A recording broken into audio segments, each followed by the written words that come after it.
Welcome to Scotland! Exactly what you think Scotland might be like.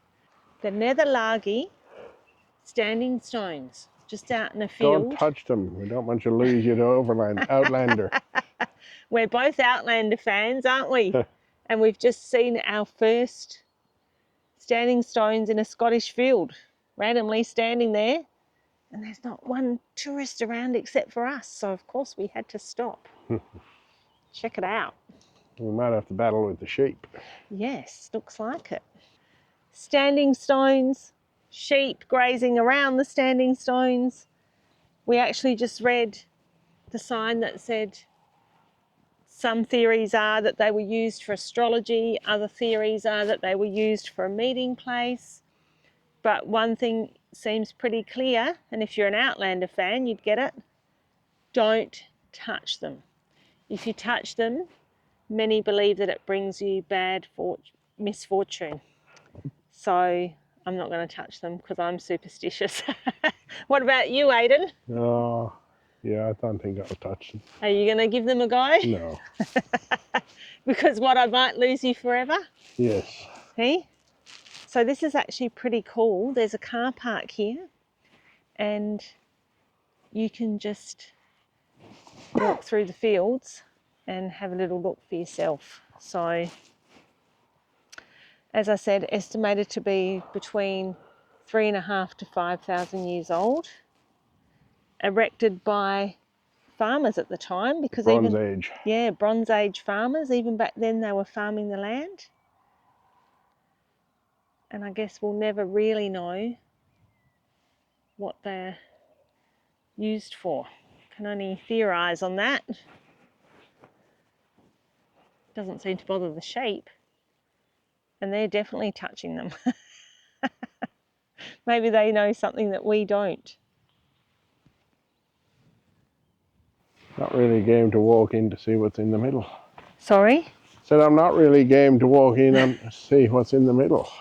I wouldn't be either.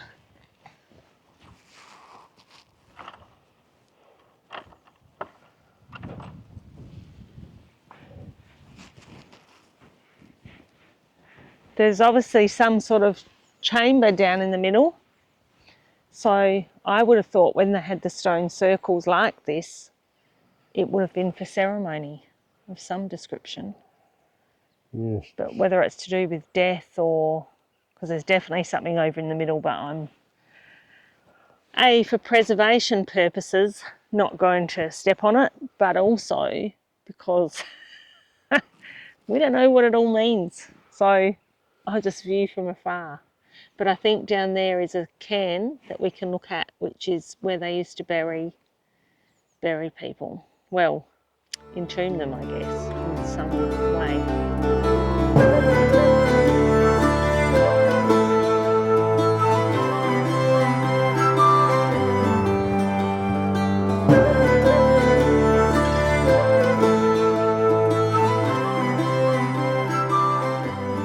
While I was busy walking the circle, what did you learn? Well, there's two circles. Yes, I can see another one there in the distance. And from the northern circle, you could watch the midwinter sunset over the southern circle. Right. And the midwinter full moon rise in the opposite direction. Okay.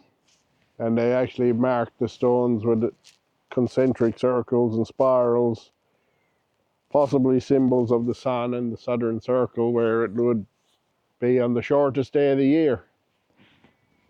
So you know from then on that the days will get a bit longer. Right, so in effect a calendar, really. Well, similar to Newgrange in Ireland, where you have the sun hit the back of the tomb on the shortest day of the year. Mm-hmm. Well, we didn't get to Newgrange, did we? Because we have to book that. So we're saving that for next time. There's a lot of astronomy that would have gone into lining it all up.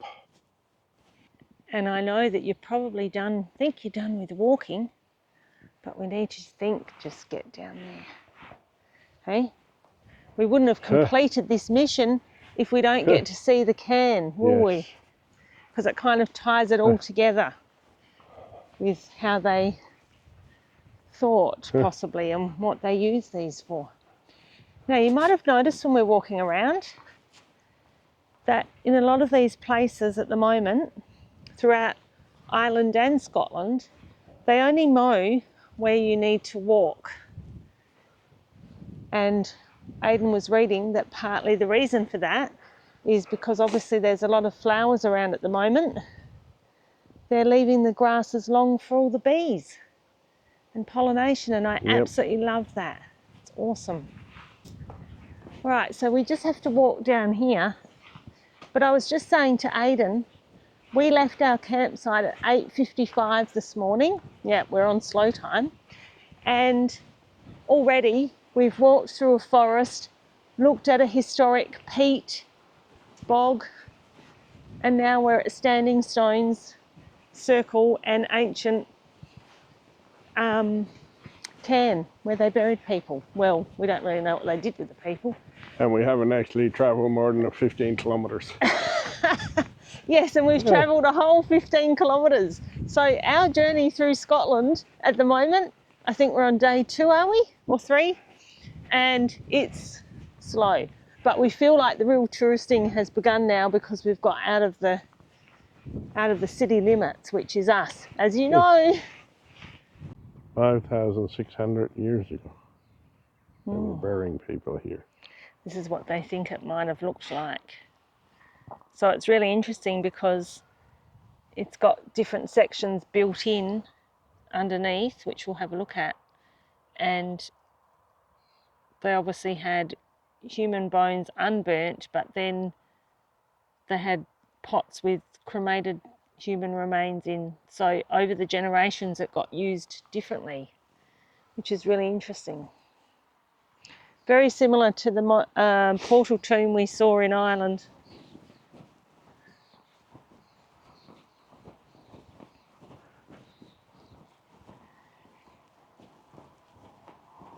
Wow. Oh my, you can see through. Oh. It's making me uneasy, this one. It makes me feel uneasy. It's got shivers down my spine.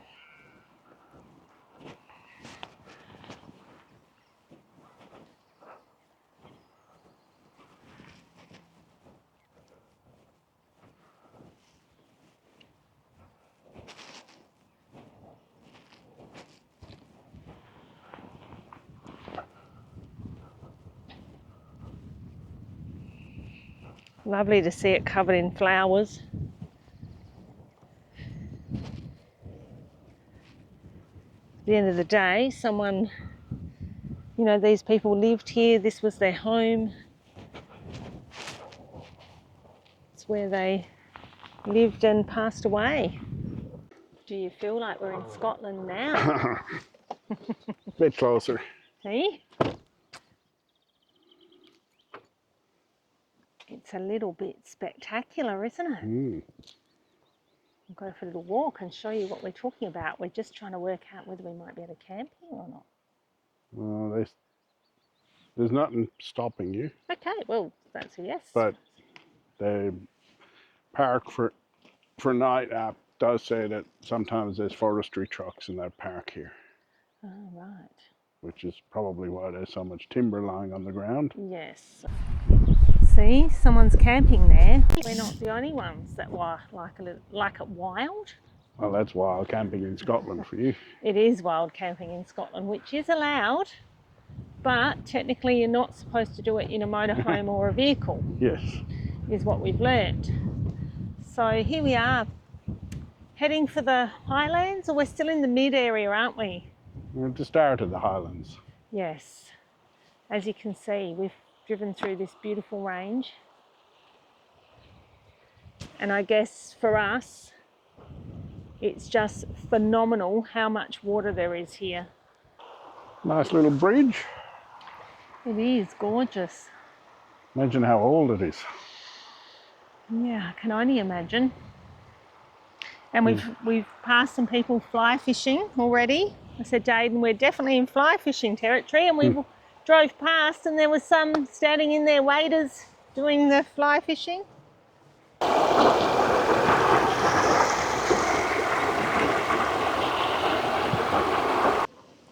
Wow, you did well choosing this one. It was a team effort. Well, we did stop at quite a few, didn't we, on the way? Hey? They were like, no, no, no. So this is the site that we've stumbled upon, guys and girls. This one costs £10 a night. As you can see, it's got designated parking spots, but it is flat. So that is great. And it's on one of the locks. And it's absolutely stunning, except the little midges are coming out. But it's just beautiful. Very surprised, actually. I'd never really thought about the whole lock systems in Scotland and the amount of canals. Oh, it's incredible. So this is the spot we find ourselves in tonight. So it is, as I said, £10, so about $20, and no facilities at this one, as far as I'm aware, but I think there might be a toilet further down there. And across the road is some beautiful forest. So we're pretty chuffed with that. Not much road noise. Getting ready for another day of exploring. Feels like it's been a long day today, doesn't it? It hasn't been that long. You don't think? No. No? Would this be like taking a dirt road in Oz? Hey? Well, the less travelled road. You've taken us off the main beat, that's for sure. So when the roads are thin like this, it's quite good. There's some turnout spaces so that you can let one of you can decide who goes in.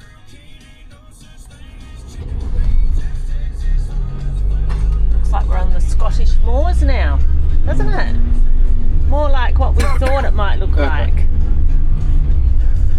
We've been surrounded by the most beautiful lochs and things, and canals, which isn't really what we envisioned for Scotland. Oh, we could have a little walk in the forest there, love. Somebody's found some artwork on the side. Well, what I consider artwork, look at these mosses. They're absolutely stunning. And then she gets upset when I point out that there's a castle over there and just beside the woods. You probably can't see the castle though, do you think? Oh, it's right about there. Probably doesn't look much on camera, but this is one of the last peat, or what do they call it here? Peat bogs. A raised peat bog. Yes, in England. Yes. Britain. Untouched pretty much, and it does make you wonder what might be preserved under there. Yes, well, it's still growing. Mm-hmm. It's about 4,000 years old, they estimate, and Yeah. it grows 1 mil a year roughly. 1 mil a year. So it's about 14 feet deep. Wow. And the forest surrounding it is just absolutely stunning.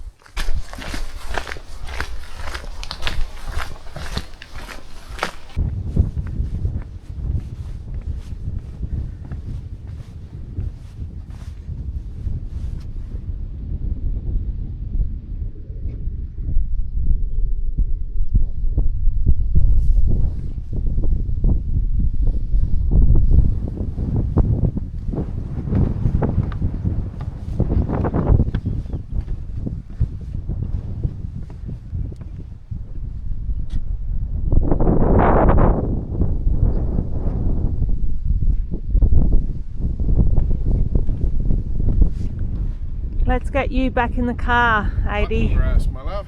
Not terribly well, are you, at the moment? Cotton grass. Mutton grass. Cotton. Ah, cotton. I was going to say, how do they get mutton that fat? I was Watch just... out for the adders. For the what? The snakes. What? What snakes? Do they have snakes here? So I don't think you can probably see. I'll have to find some. There's this grass that has... Sorry. Here's some down here. And we saw lots of this in Ireland. And I said to Aidan, it reminds me of the cotton growing, and it's called cotton grass. It's quite spectacular. Grows in the acidic soil. What did you say about snakes? There's 4 types of snakes in England. Right. And the sign over there said the adder was... The adder? Yeah. Is it a death adder? No, just an adder. I think there's only 1 or 2 poisonous ones, and they're not really poisonous. Well, I mean, this By looks like the Australian standards. this looks like the sort of environment a snake would love to hang out, but not today because it's about 11 degrees.